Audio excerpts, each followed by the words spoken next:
He didn't mean to lean toward her the first time. His body just moved before his mind could catch up. Years later, when the cameras flashed and the world watched, that same quiet tilt of his shoulders toward her had become its own unspoken language, a language of safety, gratitude, and something deeper neither of them dared to name. He was standing behind the soundstage, hands in the pockets of a worn black jacket, when he first heard her laugh. Not the polished, red carpet laugh the world would one day memorize, but the awkward, too loud burst that escaped when someone genuinely surprised her. He turned, curious, and saw her sitting on a folding chair, script in her lap, hair pinned up badly, one sneaker untied. She was already famous in that small, electric way that travels through film crews before it reaches the audience. He was not yet. He was the quiet guy people said, "Hey, man," to in the hallway, then forgot 5 seconds later. The director shouted her name and she jumped up, almost tripping over a cable. Instinct pulled him forward. He reached out, steadying her elbow before she hit the concrete. For a second they froze, two strangers held together by clumsy gravity. She looked up, eyes bright and a little embarrassed, and he felt something soften in his chest, like a knot he hadn't known was there had finally loosened. "Thanks," she said, voice light but sincere. "You just saved my face and my career, mostly my face." He smiled, small, shy, the kind that never reached his mouth unless it was absolutely honest. "You're welcome," he said. "I'm Keanu," she nodded. "Sandra, guess we're about to pretend to save a lot more than that." On set that day, the world they were building was loud and dangerous. Explosions, prop guns, stunt doubles rehearsing crashes in slow motion. But between the chaos and the little pockets of silence before action, something softer grew. He noticed how she treated everyone on the crew the same way she treated the producers, with eye contact, with jokes, with that same loud, unfiltered laugh. She noticed the way he listened more than he spoke, how he always asked the stunt guys if they were okay after a rough take, how he stayed behind to help move equipment even when he could have gone back to his trailer. In those early days, their friendship grew in the shadows between takes. Shared coffee cups gone cold, whispered lines in dim corners, half-finished stories about childhood that got cut off when the assistant director yelled, "We're rolling." But it wasn't perfect, not for either of them. Fame was arriving for her like a storm, bright, overwhelming, impossible to escape. Her agent wanted more glamour, more headlines, more "Sandra, stand here, shoulders back, chin up." Under the makeup lights, she felt the weight of expectations tightening around her ribs. Everyone wanted her to be charming, effortless, always on. No one asked if she was tired. No one asked if she was scared the whole thing would disappear the moment she exhaled. Except him, one night long after the crew had wrapped, he found her alone on the empty bus set, script beside her, staring at the floor like she was trying not to cry. He didn't say anything clever, he just sat down across from her, elbows on his knees, waiting. After a long silence, she sighed. "What if I'm only good when they yell action?" she whispered. "What if I'm nothing when it's quiet?" He shook his head slowly. "You're the same person," he said. "They just don't see you when it's quiet." "But I do." He had his own ghosts, the kind he never liked to name out loud. Losses that had carved deep, invisible lines through his life. Friends gone too soon, moments that had fractured his sense of what was safe, what was permanent. His instinct had always been to pull away, from crowds, from questions, from anyone who looked like they might lean too hard on him. But with her, something different happened. He found himself stepping closer instead of retreating. When reporters shouted her name and the microphones swarmed, his body angled toward her without thinking, blocking, shielding, sharing. When photographers yelled, "Closer, closer," he didn't pose for the camera. He leaned in for her so she wouldn't have to stand there alone in that bright, exhausting glare. Their chemistry on screen became a talking point, something entertainment shows replayed in slow motion with dramatic music. Off-screen, though, it didn't look like a movie. It looked like two people remembering each other's coffee orders, texting stupid jokes at 2 a.m., sending flowers after tough premieres with notes that said nothing more complicated than "proud of you." K, or "you did it." S, it looked like him showing up unannounced to an event he didn't have to attend, just so she wouldn't walk the carpet by herself. It looked like her sitting in the back row of a small theater, watching his quieter, riskier films, clapping harder than anyone else when the credits rolled. Still, the closer they grew, the louder the rumors became. Journalists leaned across interview tables, eyes glittering. "So," they'd say, "is there something more going on?" She would laugh it off, quick and deflecting. He would smile politely and look down, letting the question fall between them like something fragile and dangerous. Neither of them wanted to break what they had by trying to turn it into something it might not survive. But late at night, alone in their separate homes, the question didn't sound like a tabloid headline. It sounded like a quiet what if that refused to fade. The real fracture came not from gossip but from life itself. A tragedy hit him first, the kind that makes the world suddenly tilt on its axis. News broke in harsh, impersonal lines of text, reduced to a headline by people who would never know the sound of his grief. She read it alone in her kitchen, phone buzzing relentlessly with notifications. Her heart dropped, not as a co-star or a colleague, but as a friend who knew exactly how much he had already lost. Her hand shook as she dialed his number, afraid he wouldn't answer, even more afraid that he would. He picked up on the fourth ring, voice small, hoarse, carrying too much silence. "I'm here," she said softly, words catching in her throat. "You don't have to talk, I'm here." On the other end, there was a pause so long she thought the call had dropped. Then very quietly he said, "I don't know how to do this again, Sandra." She closed her eyes, fighting back tears. "Then we'll learn together," she whispered. "I won't let you fall alone this time." In the months that followed, the world saw less of them together, and the rumors shifted. Falling out, distance, separate lives. But they didn't know about the late-night drives where she showed up at his door with takeout and no questions, or the quiet afternoons spent walking in places where no one recognized them, where the only cameras were the ones in strangers' pockets, forgot. They didn't know how often he leaned toward her then, not for the cameras, but for balance, for the invisible anchor she had become. They didn't see how sometimes, when the sadness rose too fast, she would simply place her hand on his shoulder, grounding him back in the present without saying a word. The turning point came years later, under a sky that looked almost exactly like the one from their first movie together. Same harsh sunlight, same restless crowd, same flashing bulbs. Another premiere, another carpet, another flood of questions. They hadn't worked together in a long time. Time, careers, and complicated lives had stretched the space between them like thin glass. When they met again at the edge of that red carpet, there was a beat where neither of them moved, both suddenly aware of all the years that had passed. She smiled first, a little tentative, a little older, carrying new lines at the edges of her eyes that told stories of both joy and pain. He exhaled, something heavy loosening in his chest.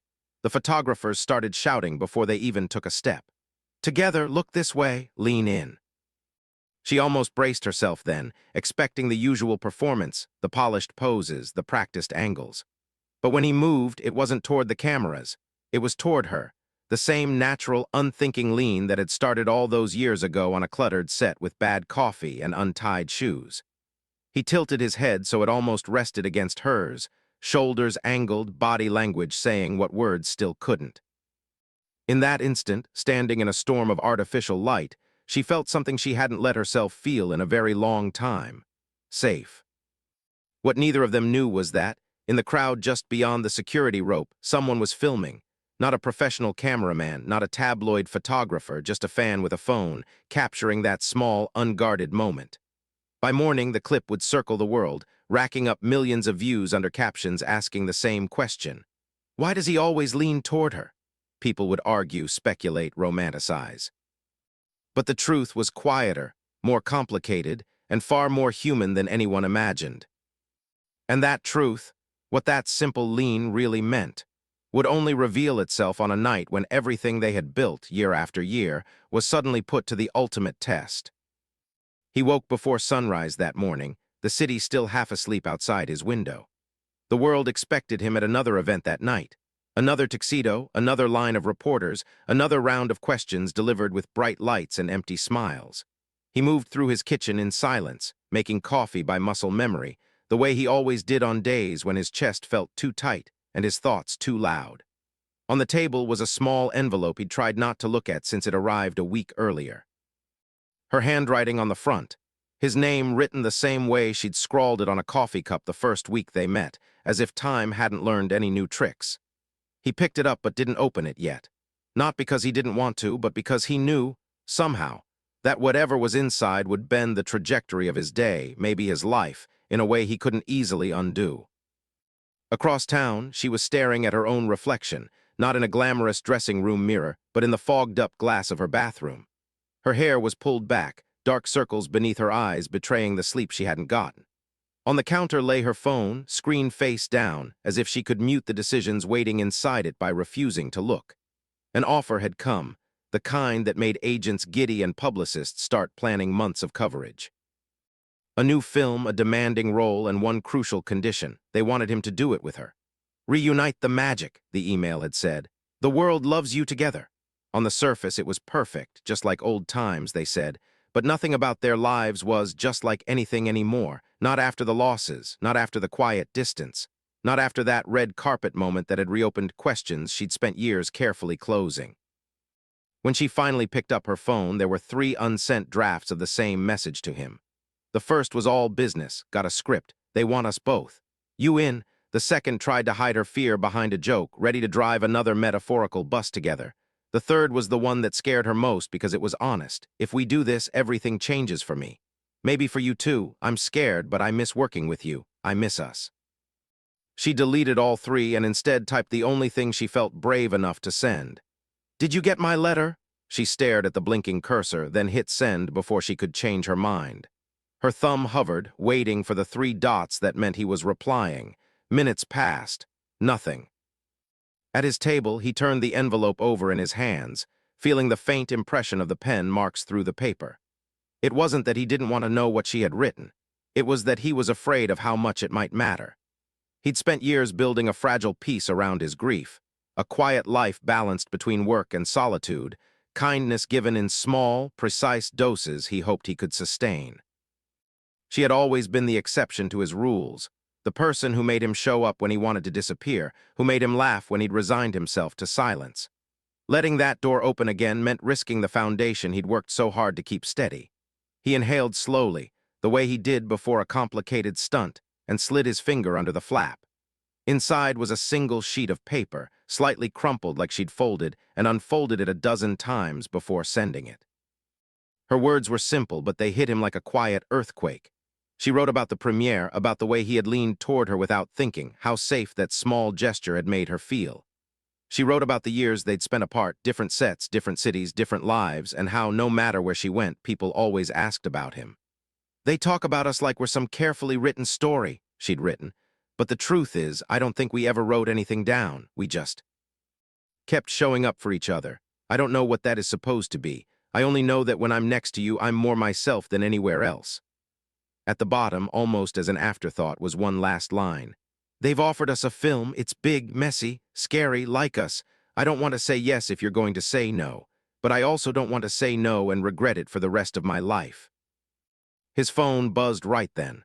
Her text, "Did you get my letter?" He stared at the screen at her name lighting up and felt the familiar instinct to protect himself rise like a tide. It would be so much easier to keep things the way they were, occasional messages, rare appearances, the safety of distance. He had already lost so much. The idea of investing himself deeply in anything, even something good, felt like tempting fate. Still, he couldn't ignore the warmth that spread through his chest as he reread her line about being more herself next to him. He thought about all the times he had hidden in shadows, and all the times she had dragged him gently into the light.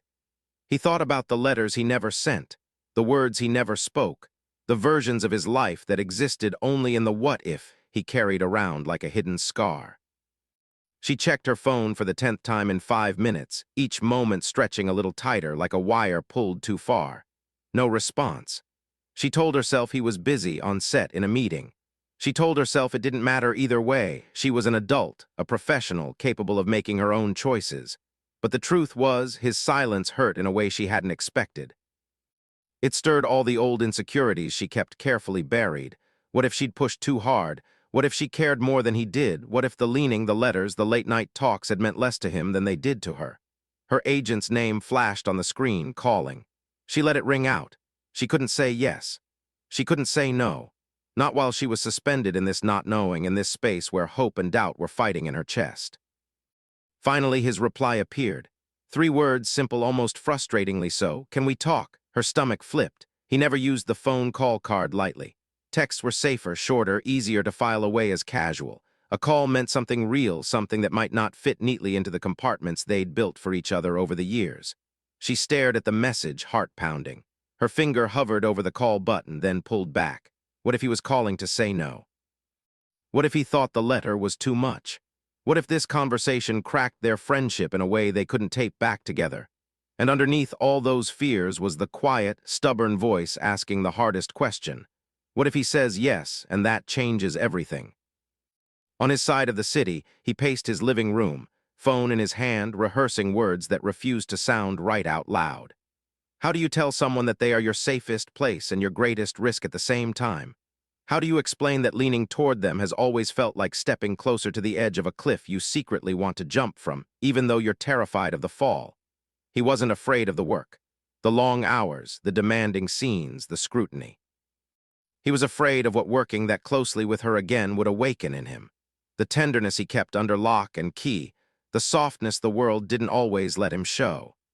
He was afraid that being near her might crack open the grief he had carefully walled in, that she would see too much of the brokenness he had learned to carry without complaint. He stopped pacing, thumb hovering over her name, feeling for once like the one who needed courage instead of the one quietly supplying it. In every interview, people praised him for his kindness, his humility, his calm, measured presence. They didn't see the doubts. They didn't hear the late-night questions that kept him awake. Was kindness enough if it meant always holding himself at a safe distance? Was humility just another word for hiding, for never letting himself want more? He knew that saying yes to this film, to her, meant stepping into a version of himself he had avoided for years. Someone who took emotional risks, who allowed himself to be fully seen. Someone who didn't just lean toward safety, but toward possibility. The phone rang in her hand before she realized she'd pressed call. His name on the screen, the sound echoing in her quiet kitchen. For a second, she considered hanging up, pretending it was a mistake, retreating back into the familiar comfort of unresolved questions. But then she remembered the night he told her he didn't know how to face grief again, and how she'd promised he wouldn't have to do it alone. She couldn't ask for his courage now and hide from her own. She lifted the phone to her ear, heart pounding so loudly she could barely hear his soft hello. For a moment, neither of them spoke. Years of history sat between them like a third voice on the line, memories of laughter, of tears, of quiet car rides where the only sound was the city passing by outside. She almost filled the silence with a joke, the way she always did when things felt too heavy. Instead, she swallowed hard and let the vulnerability show. "I'm scared," she said quietly. On the other end, he exhaled, the sound raw, unguarded.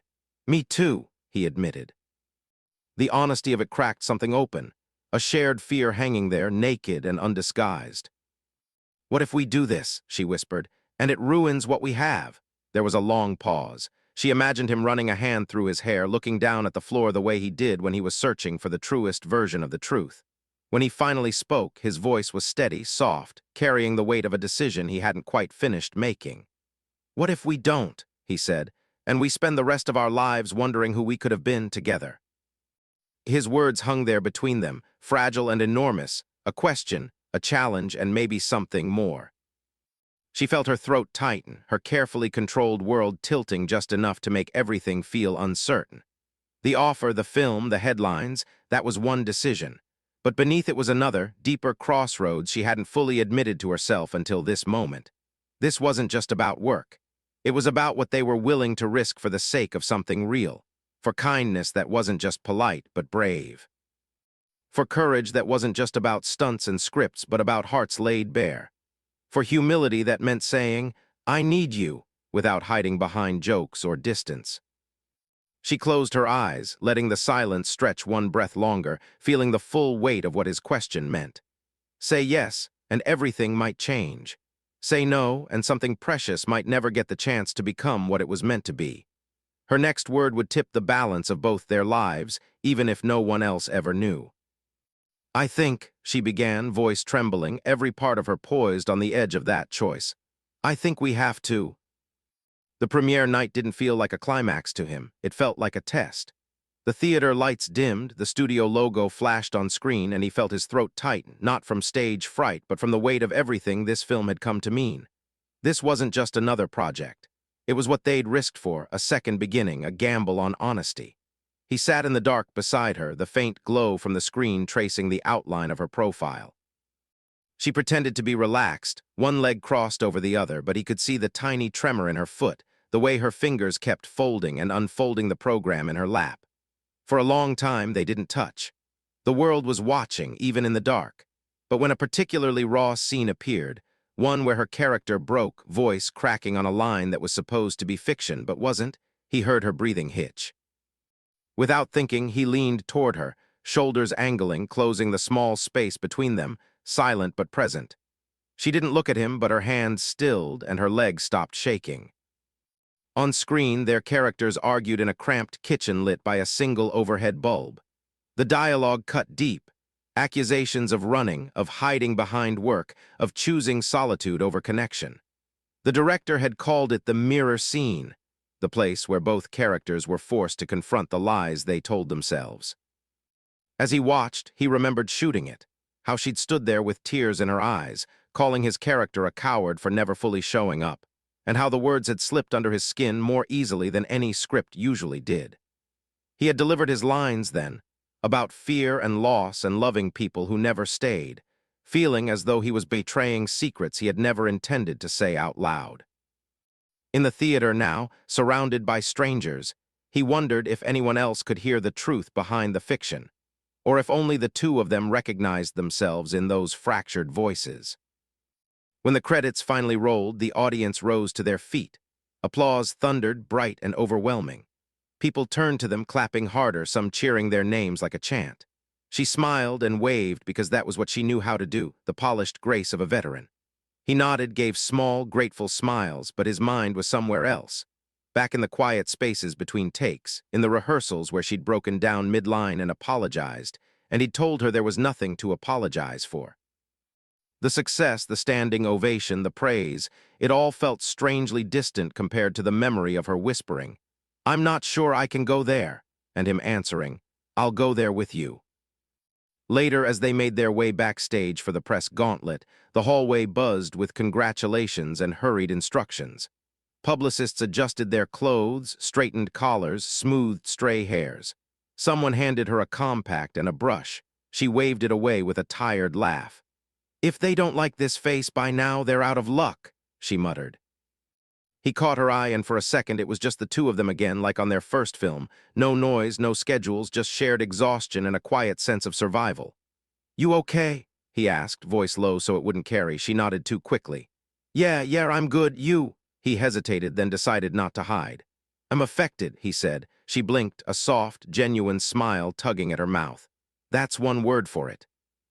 The interview started almost immediately, a blur of microphones and cameras. The same questions circled: why they reunited, how they found their chemistry again, whether the on-screen emotions were drawn from real life. She answered with practiced humor, deflecting when the questions cut too close, praising the crew, the script, anyone but herself. He spoke thoughtfully, as always, letting pauses fill the space where other people might rush. But there was one moment that hung in the air like a held breath. A young journalist, clearly nervous, asked, "In so many photos over the years, you always seem to lean toward her. Is that a conscious choice, a pose, or is there something more behind it?" For a heartbeat, the room went still. He glanced at her, a silent "is it okay?" hanging between them. She gave the smallest nod, trusting him with the answer. He looked back at the journalist, then at the ground, then up again. "Life can be loud," he said slowly, "especially in rooms like this. Sometimes when things get loud, you look for an anchor, someone who makes the noise feel less." He gestured gently in her direction, not theatrically, just enough. "She's been that person for me more times than anyone knows, so I guess my body figured it out before my brain did. It leans where it feels safe." The room laughed softly, some thinking he was being charming, some sensing there was more. She felt her throat tighten, tears threatening in a place where she was supposed to be composed and camera-ready. She stayed composed until they were alone again, tucked in a small, quiet lounge away from the main crowd. The door clicked shut, muffling the noise outside. She sank into a chair, slipping off her heels with a relieved groan. "If one more person asks me about our secret romance, I'm going to start inventing alien abduction stories," she said, trying to keep it light. He smiled, settling into the seat across from her, elbows on his knees. "Aliens," he said thoughtfully. "Good deflection." They shared a laugh, but the air between them felt charged, the way it did right before a storm breaks. She sobered first. "You know they're never going to stop asking," she murmured. "About us, about what this is." He didn't look away this time. "Do you need them to stop?" he asked. The question landed heavier than she expected. For years, she'd resented the speculation, the way their friendship became public property, turned into clickbait and shouted headlines. But now, looking at him across that small room, she realized some of that resentment had come from her own fear. If other people put a label on it, she'd have to confront the fact that she'd never been brave enough to pick one herself. "I need us to know," she said quietly, "even if they never do." Her voice shook on the last word. He leaned forward, resting his forearms on his thighs, hands clasped loosely, as if he needed to ground himself before stepping into whatever this was. "Okay," he said. "So what do you know?" The simplicity of the question made it harder, not easier. She looked at him, the familiar lines of his face, softened by time and kindness, the quiet steadiness that had carried her through so many storms. Memories rushed in. His hand on her elbow that first day, his voice on the phone when he could barely speak from grief, his presence beside her when premieres felt like battles instead of celebrations. "I know that when things fall apart," she began slowly, "you are the first person I want to call. I know that when I'm with you, I don't feel like I'm performing, even when there are 100 cameras. I know that the idea of losing you scares me more than any bad review, any flop, any headline." She swallowed hard, eyes glistening. "And I know that if this, whatever this is, gets tangled up and messy, I don't want to fix it by pretending I never cared." Listened without interrupting, the way he always had. When she finished, he sat back, exhaling as if he'd been holding his breath this entire film, this entire stretch of years. "I know," he said, "that for a long time I avoided wanting anything too much, because every time I did, life took it away. So I built this quiet thing, work, home, routine, safe but small." He looked down at his hands, then back up at her with a naked honesty she'd rarely seen him share. "And then there was you," loud laugh. "Untied sneakers, bad coffee, and somehow you made the small spaces feel big again." He shifted, searching for words that didn't sound like a movie script. "I lean toward you because I trust you with the parts of me I don't show anyone else. The broken parts, the scared parts, the hopeful parts I keep trying to bury. And I'm tired of pretending that's just friendship or just history or just good press." His voice went softer. "I don't know what label you want. I don't even know if I'm ready for everything that label might demand. But I know I'd rather risk being hurt by you than be safe without you." Silence settled, a fragile, shimmering thing, full of every unrealized version of their story. She could feel the fork in the road standing right in front of them. One path, gratitude, distance, careful boundaries, an unspoken agreement to never push past what was comfortable. The other, something undefined, uncertain, and terrifying, but honest. Her eyes stung. "You realize," she whispered, half laughing through the tears, "we're having this conversation in a room with fluorescent lighting and lukewarm water bottles." He chuckled, relief flickering in his eyes. "Feels right," he said. "We were never very good at perfect timing." She stood then, barefoot on the carpet, taking slow steps until she was standing directly in front of him. For once, she didn't crack a joke, didn't deflect, didn't look for the easier way out. "Then let's be bad at labels and timing," she said softly, "but good at telling the truth." Her hand trembled as she reached out, fingers brushing his shoulder, small, hesitant contact like the first time he'd steadied her all those years ago. "I don't know if I can promise you something neat and simple," she admitted, "but I can promise to keep leaning back, not out of habit or nostalgia, out of choice." He looked up at her hand on his shoulder, then into her eyes. Something settled inside him, like dust finding its place after a long storm. He rose slowly, closing the last inches between them, not with a grand gesture, not with the kind of kiss the tabloids were hungry for, but with a quiet, deliberate tilt of his body toward hers. Forehead to forehead, both of them breathing a little too fast. "Okay," he murmured. "Then this is my truth. I don't want to spend the rest of my life wondering who we might have been if we'd been braver. I'd rather find out, even if it's messy." Outside the door, the world waited with its questions and flashes and labels. Inside, they stood in that fragile, imperfect angle, two people who had been circling the same truth for years finally letting themselves arrive. It wasn't a fairy tale ending. There would be doubts, bad days, misunderstandings, long stretches of separate lives. But there was also a new, hard-won honesty between them, and a shared decision not to run from it. He didn't say, "I love you." She didn't either, not yet. Instead, they chose something quieter but just as binding. They chose to stop pretending the leaning was accidental, to stop calling safety coincidence, to stop shrinking the size of their connection to fit other people's comfort. And as they finally opened the door and stepped back into the noise, shoulder to shoulder, it was clear in the smallest of ways.